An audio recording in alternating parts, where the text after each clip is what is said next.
자, 전편에 의해서 색수차에 대해서 좀 계속 알아보겠습니다. 자, 그래서 전편에서는 어디까지 얘기를 해드렸냐면요. 색수차가 무엇이냐? 색수차가 나오면 어떠한 특성을 갖느냐? 그걸 보정할 수 있는 방법은 무엇일까? 거기까지 알아보고요. 그래서 아포 렌즈나 이런 2D 렌즈가 안 나왔을 때라도 두 가지 색을 보정한 렌즈를 만들었었다. 어떻게? 소재가 다른 크라운 글라스라든가 프린트 글라스를 접합을 해갖고 이렇게 하고 쭉 나열을 했더니 두 가지 색수차까지는 보정을 했다. 어떤 색을? 청자색이나 황색 계통의 색을 보정을 했다. 그런 렌즈를 에크로매틱 렌즈라 그런다. 근데 이 에크로매틱 렌즈라는 것은 메이커에서 특별히 뭐 에크로매틱 렌즈다 이렇게는 발표를 하지 않는다. 그래서 여러분들이 쓰는 망원 렌즈가 굳이 아포는 아니어도 두 가지 색수차는 보정을 했다는 얘기예요. 그런데 그러다 보니까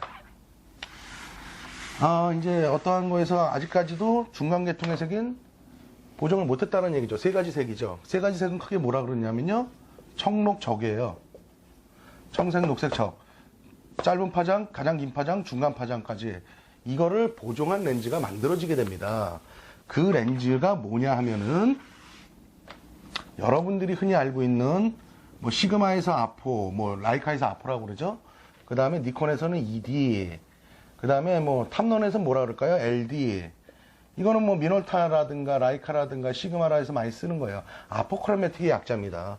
ED라는 것은 엑스트라 로우 디스포션, LD라는 것은 로우 디스포션 약자예요.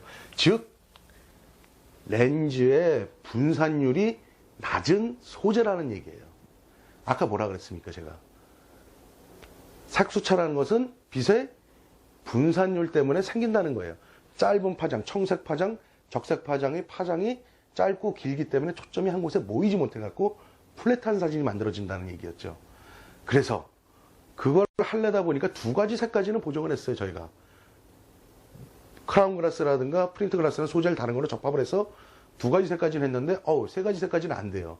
그래서 세 가지 색까지 완벽하게 보정한 렌즈가 아포 ED LD다.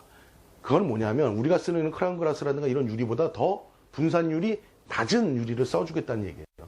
그게 뭐냐면 가장 좋은 게 교과서에 나오잖아요. 형석이라는 물질입니다. 형석. 분산율이 굉장히 낮거든요. 근데 그거는 가공하기가 힘듭니다. 너무 물르다는 얘기죠. 형석이. 그리고 천연 재질은 비싸기도 하고요. 그래서 카메라 메이커에서 만들어낸 게 인공 형석이에요. 인공 형석. 그건 뭐로 만들었을까요? 그건 저도 몰라요. 하지만 그 소재는 모래에서 추출한다고 저는 알고 있거든요.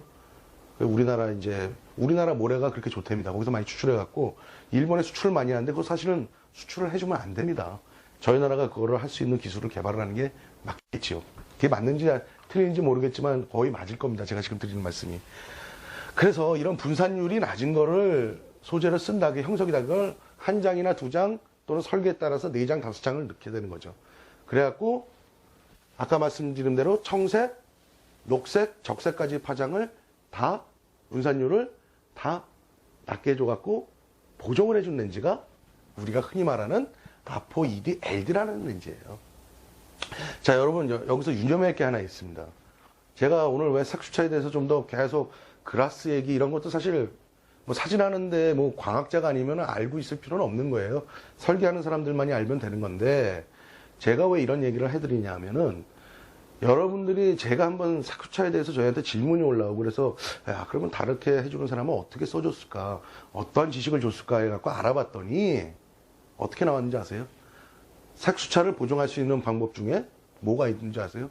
조리개를 조여주면 색수차가 보정되어 있다고가 50%가 넘습니다. 여러분 제가 정확한 답을 드릴게요. 색수차는 조리개를 아무리 조여도 보정을 할 수가 없습니다.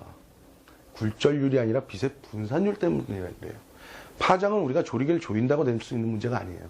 하지만 구면 수차 외에 나머지 수차는 조리개를 조여주면 보정이 됩니다. 주변부에서 들어오는 빛을 안 쓰면 되기 때문이죠.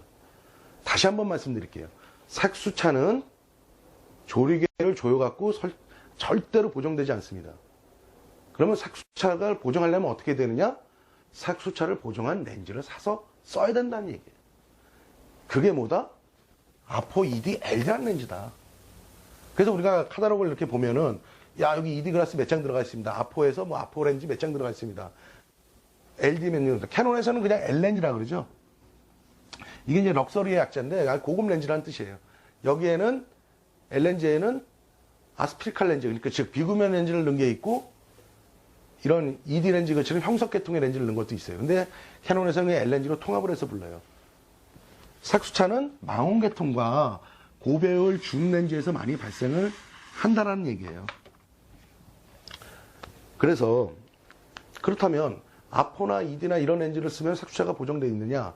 청록, 적까지 세 가지 색까지 보정을 했죠. 확실히 보정을 안 하는 렌즈보다 좋습니다. 이거는 확실합니다. 제가 써봐서 아는 거고요. 그거는 또 그만한 돈을 지불하기도 한다는 얘기죠. 여러분, 이해가 되십니까? 지금 조금 아직도 어려우신가요? 제가 그럼 지금까지 한 얘기를 다시 한번 쭉 정리를 해볼까요? 자, 색수차라는 것은 빛의 분산율 때문에, 즉 빨주노초 파남보 아시죠? 무지개색. 그게 400에서 우리가 볼 수 있는 가시광선 700 나노미터 안에 들어가는 색인데요. 청색일수록 파장이 짧고 적색일수록 파장이 길다. 그래서 이 분산율이 다르기 때문에 한 점에 초점을 맞추지 못한다. 그래서 사진이 어떻게 된다? 초점을 맞춰도 전체적으로 플랫한 사진이 된다. 색수차는 망원 렌즈와 고배율 줌 렌즈에서는 발생을 한다. 그래서 지금까지는 어떻게 했느냐, 보정을 했느냐? 두 가지 색까지는 보정을 형석이나 이런 특수한 렌즈를 쓰지 않고서도 두 가지 색은 렌즈를 접합해 준다. 크라운 글라스라든가 프린트 글라스 이런 거로 렌즈를 붙여줌으로 인해서 어떻게 된다? 두 가지 색까지는 보정을 했다. 그 렌즈를 우리는 에크로매틱 렌즈라고 그랬다. 에크로매틱. 그런데 쓰다 보니까 청록, 적, 세 가지 색까지 다 보정한 렌즈가 무슨 렌즈냐? 에포크로매틱 렌즈다.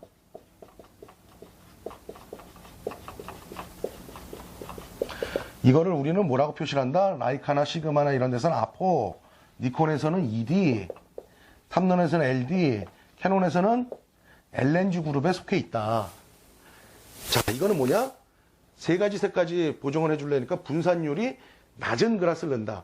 그 분산율이 가장 낮고 쓰기에 좋은 게 형석인데 자연산 형석은 비싸고 무르기 때문에 가공하기가 힘들다. 그래서 인공 형석을 만들어서 넣는다. 엑스트라 로 디스포션.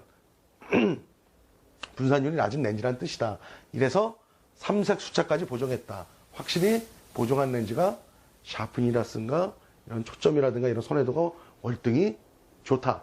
마지막으로 가장 중요한 거예요. 색수차는 떠도는 인터넷 떠도는 그런 지식, 잘못된 지식처럼 조리개를 조여갖고 절대로 없어지지 않는다. 색수차는 색수차를 보정한 렌즈를 써줘야지만이 보정을 할 수 있다는 얘기입니다. 여러분, 저도 사진 지식을 많이 갖고 있지는 않습니다. 저도 짧은 지식을 또는 제가 뭐 겸손하지 못한 부분도 있고요. 그래서 여러분들에게 정확한 정보를 전달하기 주기 위해서는 저도 제가 아는 지식에다가 플러스 많은 문헌, 많은 참고 서적들을 보고 여러분들한테 강의를 합니다. 하기 전에 많은 준비를 한다는 얘기죠. 하지만 여러분들도 지식을 나누실 때 정확한 지식이 아닌 것을 흘려보냄으로써 요즘 인터넷에서 확산 속도가 굉장히 크지 않습니까? 그것이 마치 정확한 정보인 양 여러분들한테 잘못된 지식을 이렇게 보내주는 거. 제가 지금 말씀드리는 지식들이 굉장히 우리나라에서 말만 되면 큰 사이트에서 기자라는 사람들이 썼다라는 거죠. 저는 그거에 대해서 조금 그렇습니다. 좀 더 공부를 모르면 공부를 하고 문헌을 참고하고 해갖고 올바른 정보를 전달해 주는 것이 옳지 않을까 생각합니다. 여러분, 오늘 여기까지입니다. 고맙습니다.